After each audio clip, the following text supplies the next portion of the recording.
Suprabhatam, good morning. पिछले दिन हम लोगों ने माहेश्वर सूत्र का अभ्यास किया। माहेश्वर सूत्र के व्यवस्थित ढंग को हमने समझा। आज हम माहेश्वर सूत्र की उपयोगिता को समझेंगे।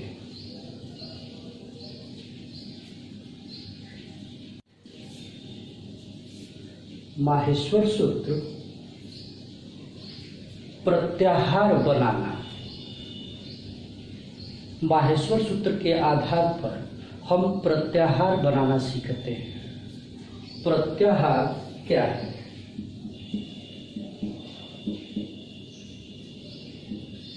प्रत्याहार अनेक वर्णों को संक्षेप में दर्शाने की विधि को प्रत्याहार कहते हैं।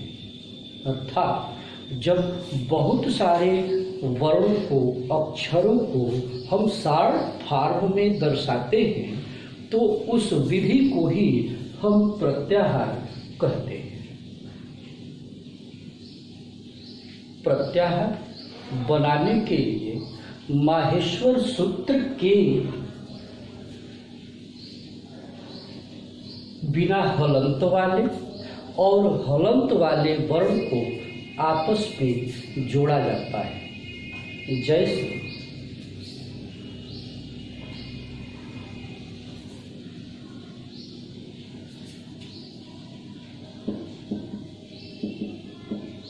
अयगुण, ऋलिक, ओम,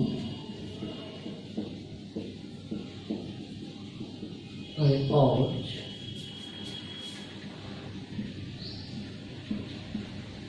हयवरक, लड़,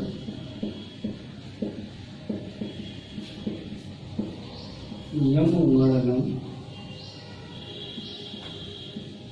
झभंज, घट, धस,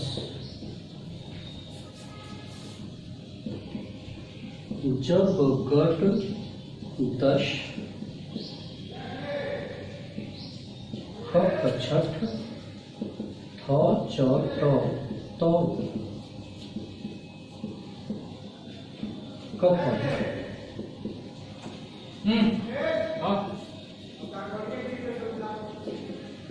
खसर, हल। हाँ, तो प्रत्याहार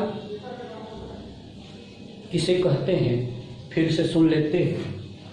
जब अनेक वर्णों को माहेश्वर सूत्र में वर्णित अनेक वर्णों को जब हम शॉर्ट फॉर्म में दर्शाते हैं तब उसे प्रत्याहार कहते हैं।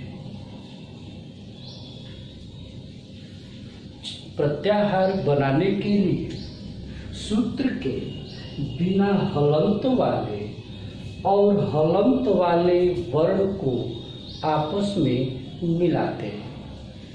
जैसे अ बिना हलंत और र हलंत वाला वर्ण आपस में मिला करके हम प्रत्याहार बना लेते हैं।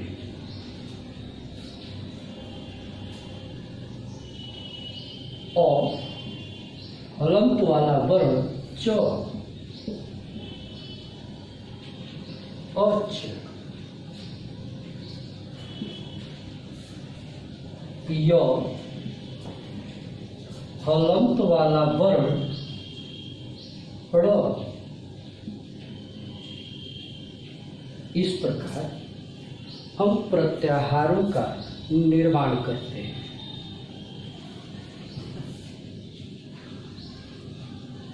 माहेश्वर सूत्र के आधार पर 42 प्रत्याहारों का निर्माण होता है।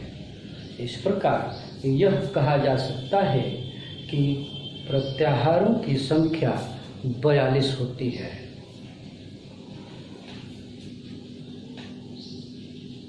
प्रत्याहारों के वर्णों को जब दर्शाया जाता है तो हलंत वाले वर्णों की गणना नहीं की जाती है। अ, ई, उ और वर्ण हलंत वाला है, इसलिए इसकी यहाँ वर्णन नहीं किया जाएगा। अच, अ, ई, उ, री, ली, ए, ओ, ए, औ। आप देखें, अ से लेकर के अच तक के सभी वर्ण लिखे गए, लेकिन हलंत वर्णों की गणना यहाँ नहीं की गई। वैसे यण बिना हलंत वाला य, व, र ये हलंत वर्ण है, इसकी गणना हम यहाँ नहीं करेंगे।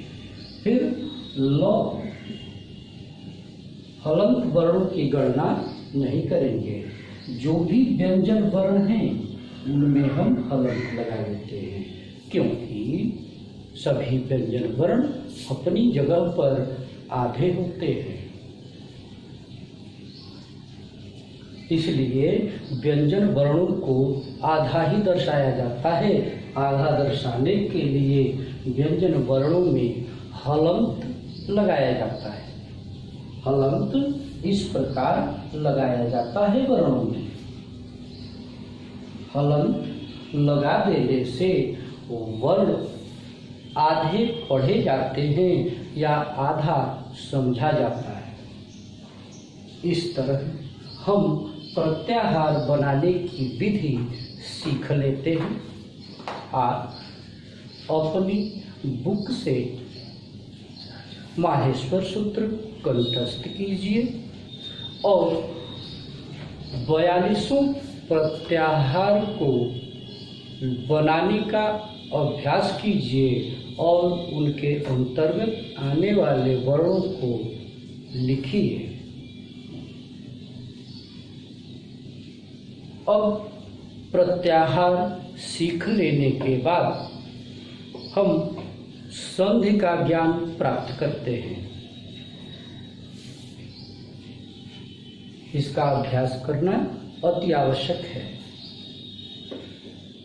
अगर आप इसका अभ्यास कर लेते हैं तो हम आगे बढ़ते हुए संधि पढ़ते हैं।